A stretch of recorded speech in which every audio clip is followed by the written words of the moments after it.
Welcome everyone. My name is 𝐓𝐡𝐢𝐬 and you are live at the behind the scenes of the back end of your business. I call this series the behind the scenes, where basically we would talk about what exactly is going on in your mind, right? What exactly is your question?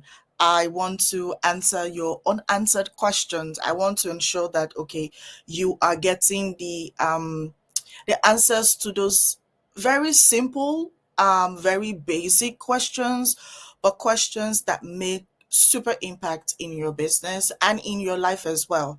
Honestly, at the end of the day, what we want to achieve is ensure that you have the clarity needed to simplify the back end of your business without breaking everything that is already working, right? And that's the whole basis of today's episode, right? Now, my name, as always, is 𝐓𝐡𝐢𝐬. I'm your business growth consultant. I'm really all about systems, strategies, marketing automation. I want to ensure that you are getting the right, strategy implemented first, the right strategy designed and implemented, executed the right way in your business. You want to not only scale, but scale effortlessly, without literally breaking everything down, right? Okay, so this is how we're going to start. I remember a client once told me, so if I'm looking here, know that, I'm trying to make sure that I don't miss your comments, because we are currently streaming this on both YouTube and on LinkedIn. Okay. Now, I was saying a client of mine once told me, and she's like, oh, TC, I'm scared to change anything, in my business. She's had this business for a while, and she's like, I'm scared to change anything in my business because I just feel like something might break, and it's okay. And this is what I told her. I said, see, if your business cannot handle improvements, personally, my honest opinion, it's already broken. Did you get that? If your current business cannot handle improvement, it is already broken, my dear. And she's like looking at me and she's like, simplifying is not risky. Staying stuck in inefficiency is basically the problem. Now, that's what is risky.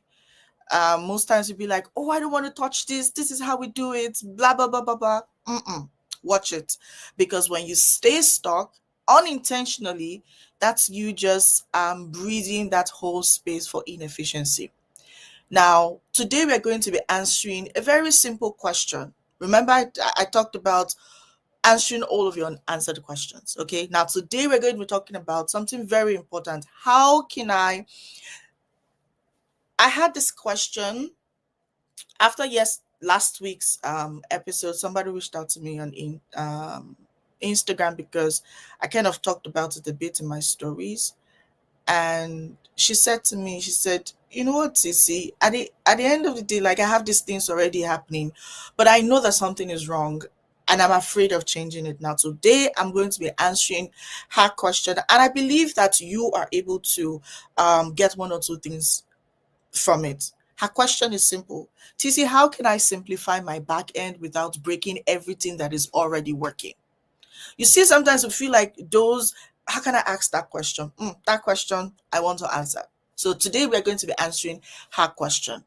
Now, here's my point of view. You don't need to tear down what's working to build something better.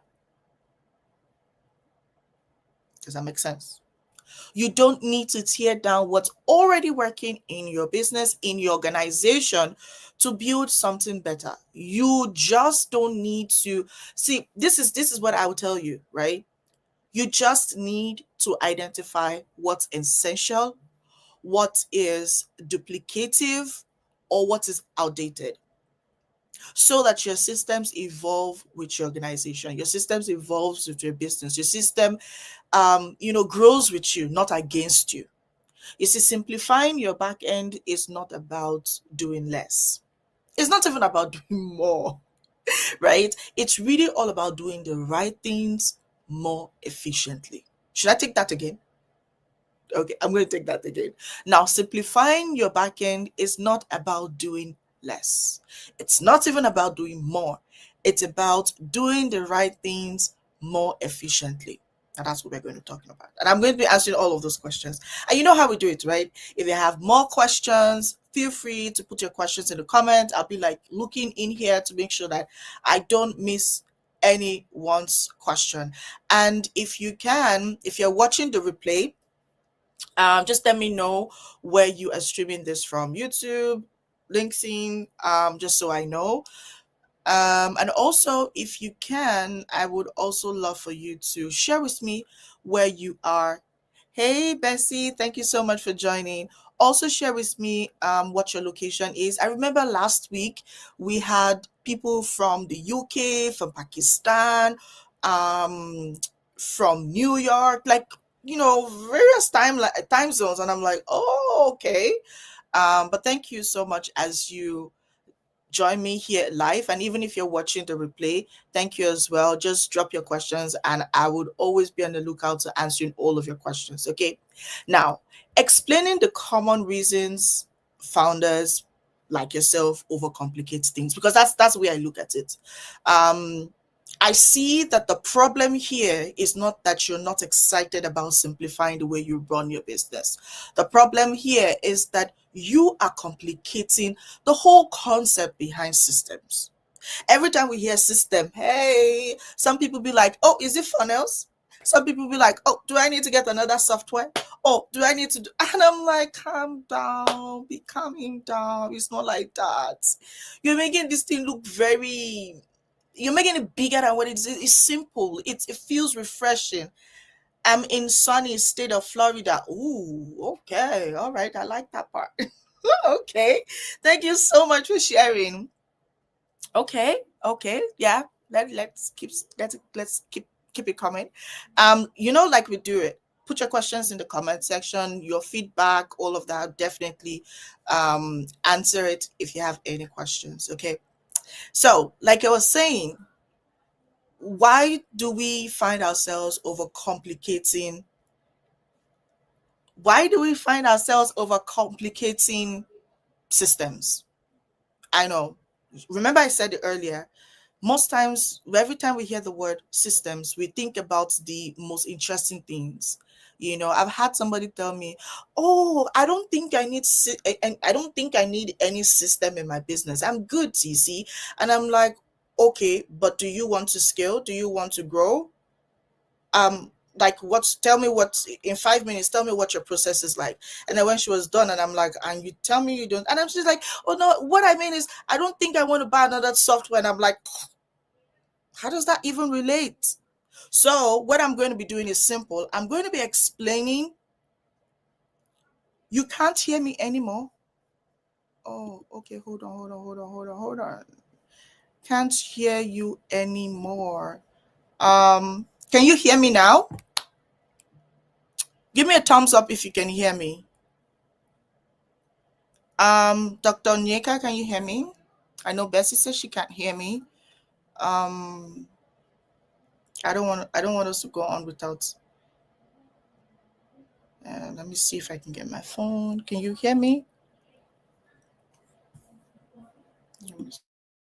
Mute my mic. Just let me see. Can you hear me?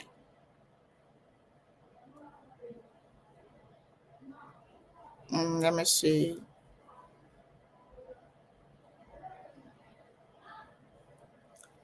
Okay, let me know if you can hear me, just so I'm not literally speaking to myself. Oh, okay, I'm back now. Okay, great. So I was saying something. Okay, thank you for keeping me in check. Right? Okay, so this is what I was saying, right? I want also talk about common reasons why you, for example, might overcomplicate, maybe mistakenly, what the whole concept behind system is. Now, sometimes some of us will be like, oh, you get to find yourself layering tools instead of integrating them. So you see, the concept of your system is not to get those tools, it's actually to figure out how can the tools I have, how can the different departments in my business, how can the different segments in my business, how can the different processes in my business, how can the different areas in my business speak to each other? Because honestly, you can be in a space where you can be in an organization where everybody be like doing their things, but nobody knows what this person is talking about. Nobody knows what this, and then you find yourself confusing yourself, and then confusing your customers or your consumers, right? And so you want to, as much as possible, understand that. Now ask yourself, take a shift back. Do you just have tools? Do you just have processes? Do you just have whatever you have in your business? Or are they speaking to each other? Are they fully integrated? Can they complement each other? Can I go to a certain department as a customer, for example, and I feel like I'm heard because maybe I spoke to somebody else in the can I receive an email from you and I'm not like, oh, but I thought I spoke to somebody on WhatsApp.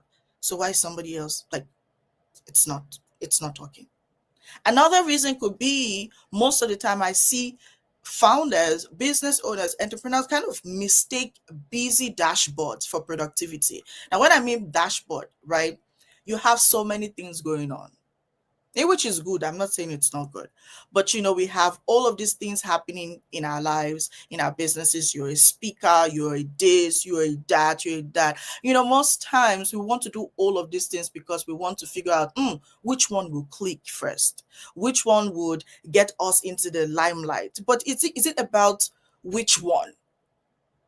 Most times when we find ourselves doing everything, we realize that the high impact activities, which would literally give us that conversion, we're not even close.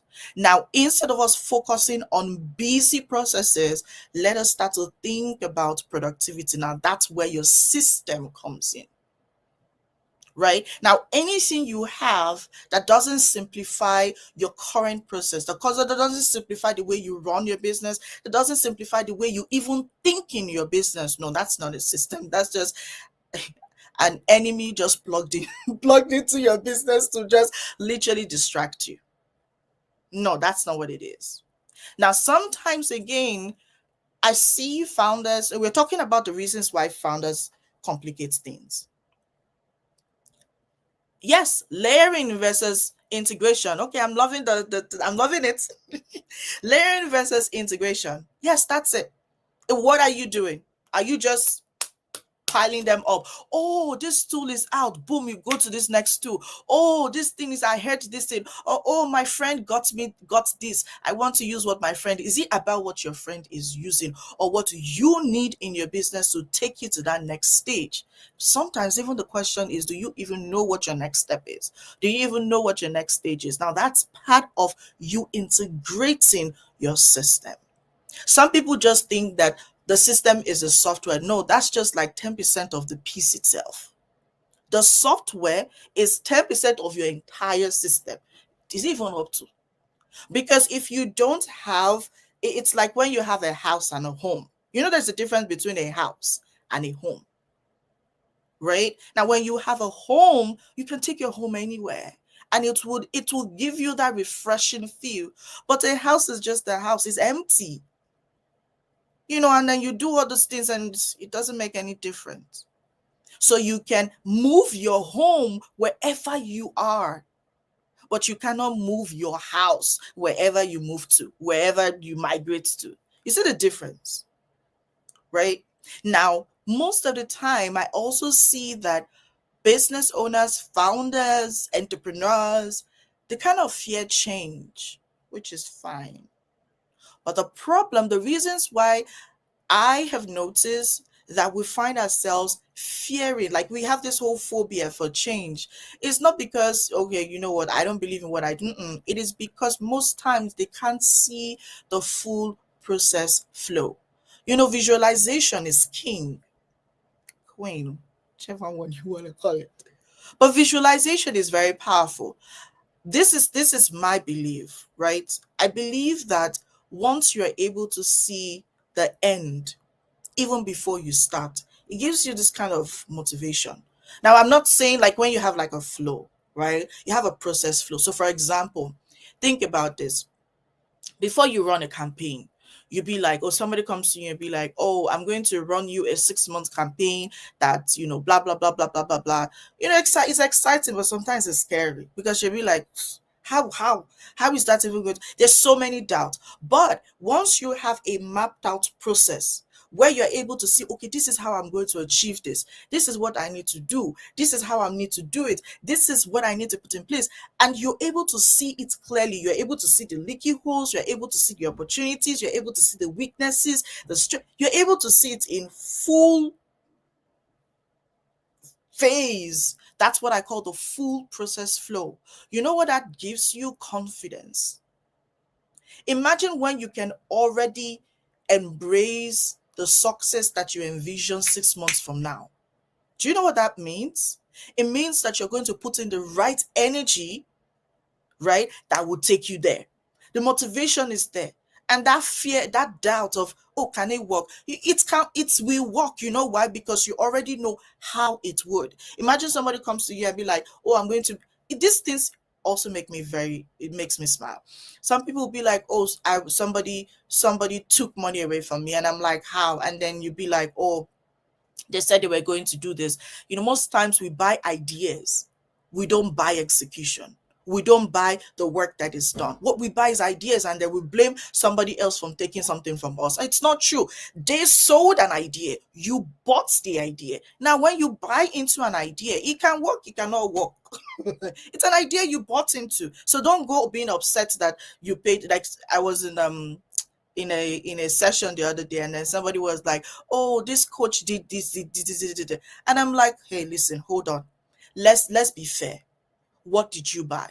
And then when she said it, oh, they were supposed to do a Facebook group, 10,000 for the Facebook group. I'm like, listen, they are selling an idea, but because you do not have clarity as to what exactly you need at that stage in your business, you don't understand what growth looks like for you. You bought into an idea.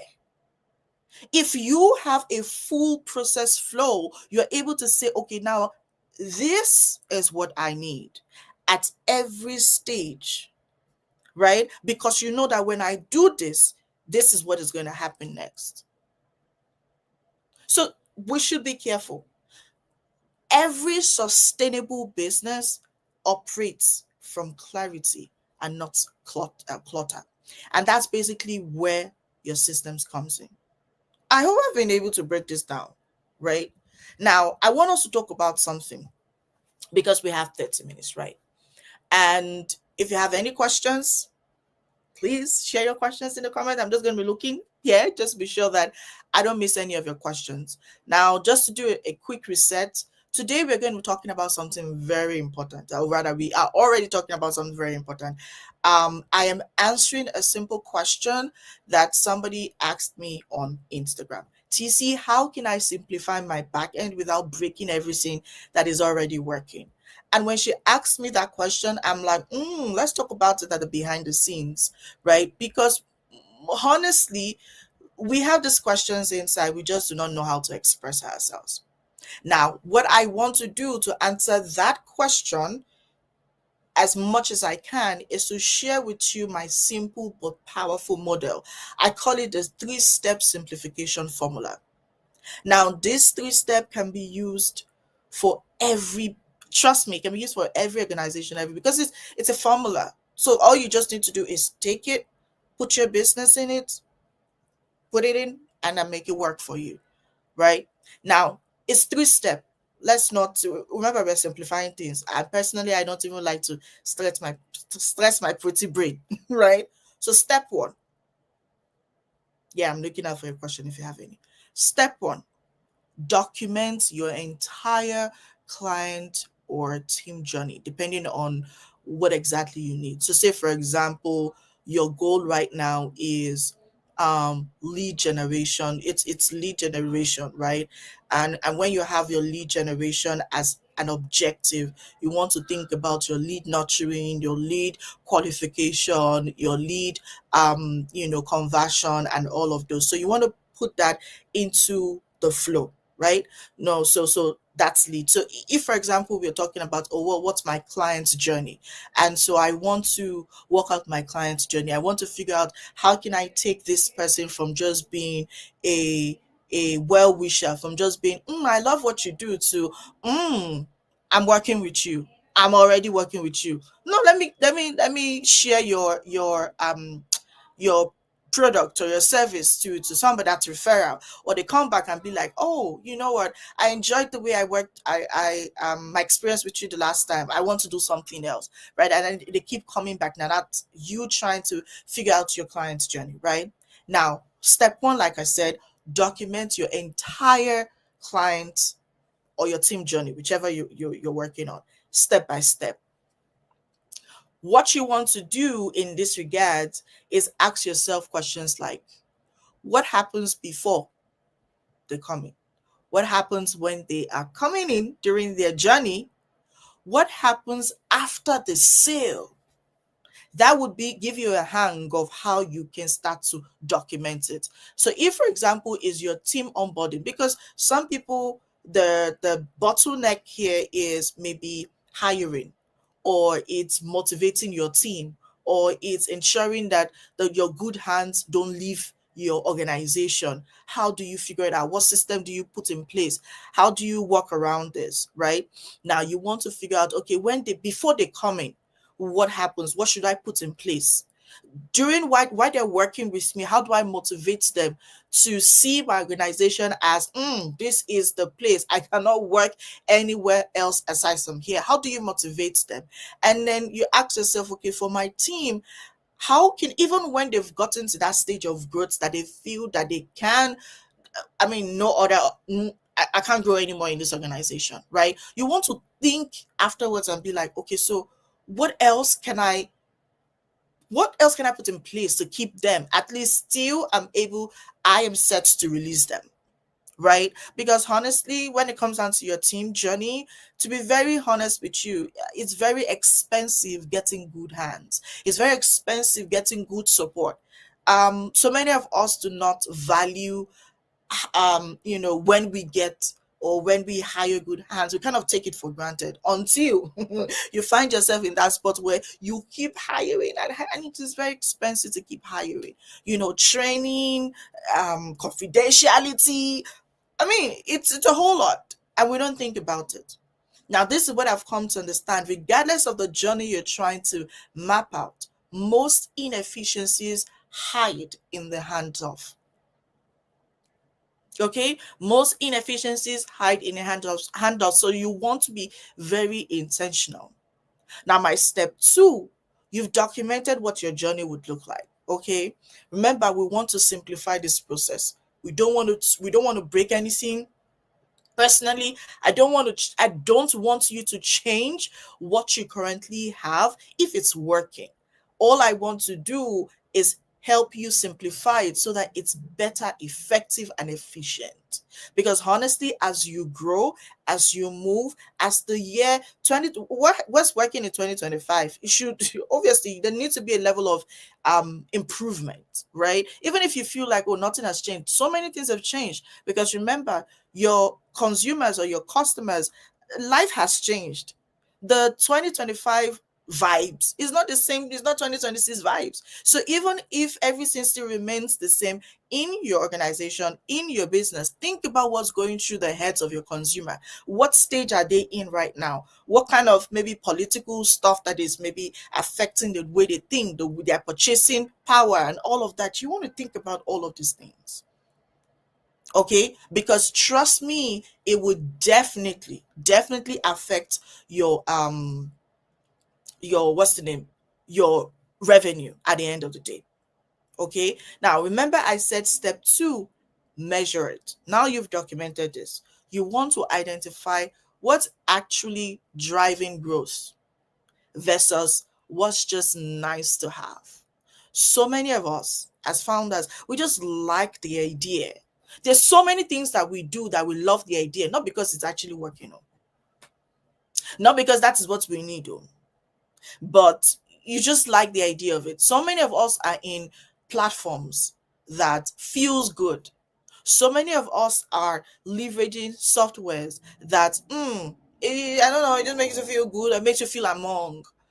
So many of us are doing the things that we're not meant to do, not because it is adding any value, even if it's smallest value to our businesses or to or organizations, but because it makes us feel good. So many of us are more egoistic. See, as a business owner, we need to be able to, separate our ego. That whole is good. It feels good. When it comes down to driving growth, it's not just vibes. Okay, when it comes down to driving growth, it is not vibes. I don't know. Yeah, kind of using the Gen Z word, but you know what I mean, right? It's tactical, it's intentional, it's measurable, it's traceable, it's trackable, it's factual.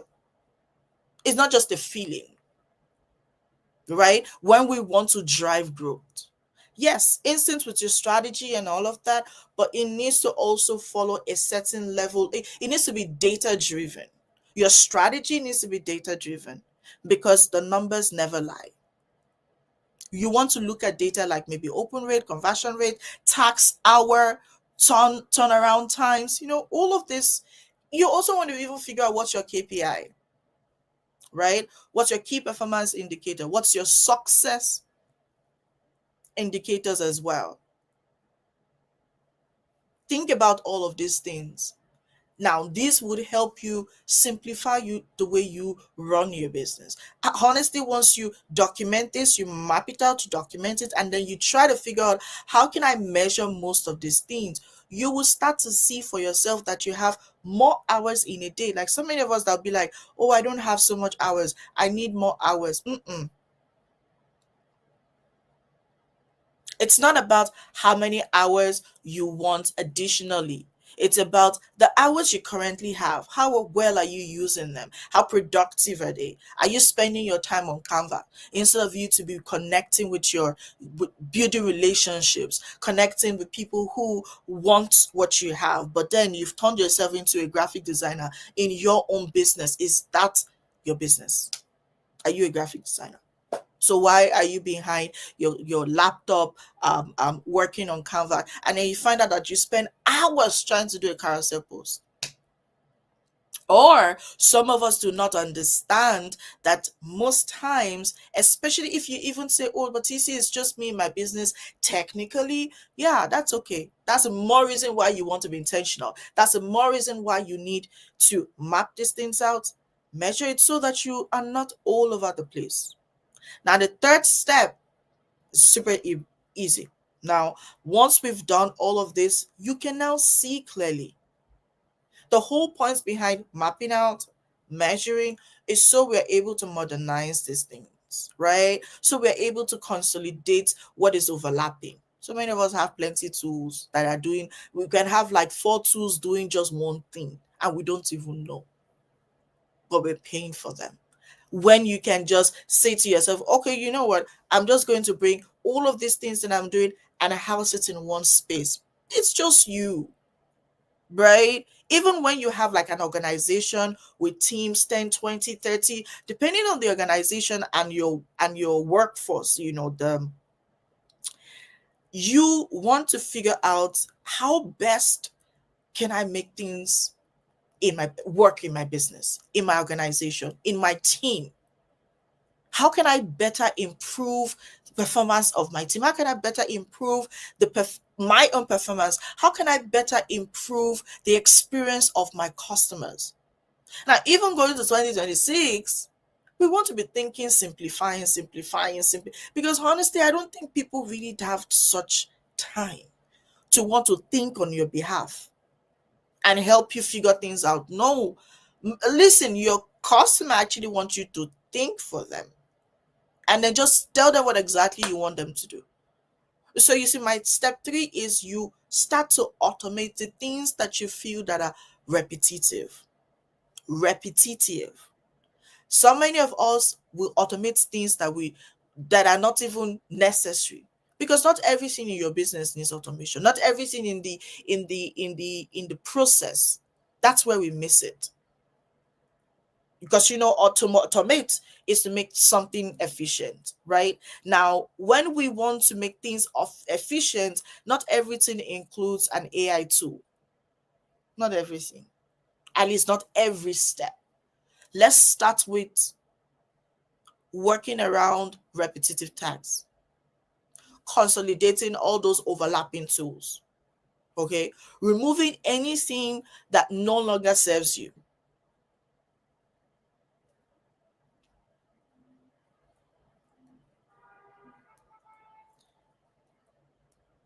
They better get used to AI and automation like now, no, no.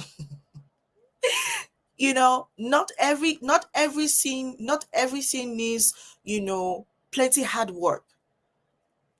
Running a business doesn't have to be so much. I'm trying to look for the word that would express that, but I can't get it. But you get to the point, right? You want to be able to remove anything that no longer serves your current business model. Because I would put it to you, and if you think I'm lying, or if you think I'm joking, or if you think I'm just capping things, right? Connect with me on my DMs and tell me, okay, you know what, you see, everything that I'm doing in 2025 is still applicable. Every single thing is still applicable in 2026, and I'll prove to you that it's wrong. I will prove to you that there are certain things that needs an upgrade. I'll prove to you that there are certain things that you need to improve because of the level of growth you want to position your business to experience. Okay? So you want to, as much as possible, do that. So I'm just going to run through the steps again. I call it this the my 3-step simplification formula, right? Now, step 1, map it out, document it, okay? Because like I said, most efficiencies hide in handles, right? Now, step 2, measure it. Identify what's actually driving growth versus what just feels good, nice to have. Now, step 3, modernize it, simplify it, make it simple. We want to focus our energy on high impact activities. So automate repetitive tasks, all these plenty tools running up and down, whatever that you're using for your organization and for yourself, bring them all together. You can actually house them under one roof. Okay, remove anything that no longer serves you in 2025, because in 2026 you want to actually step in to 2026 in grand style. All right, so for me, I would say that you cannot simplify what you haven't documented. Amen. You cannot optimize what you don't measure. Should I say that again? You cannot simplify what you haven't documented, and you cannot optimize what you cannot measure. No caps here. It's just what it is. Okay. Now, this is what I'm going to tell you to just wrap up. Um, Simplifying your backend doesn't mean losing control. Now, if you're scared that, would I damage anything? No, no. Simplifying the back end of your business does not mean losing control. What it means is that you are gaining visibility, you are gaining control, you are gaining the clarity you need to step up.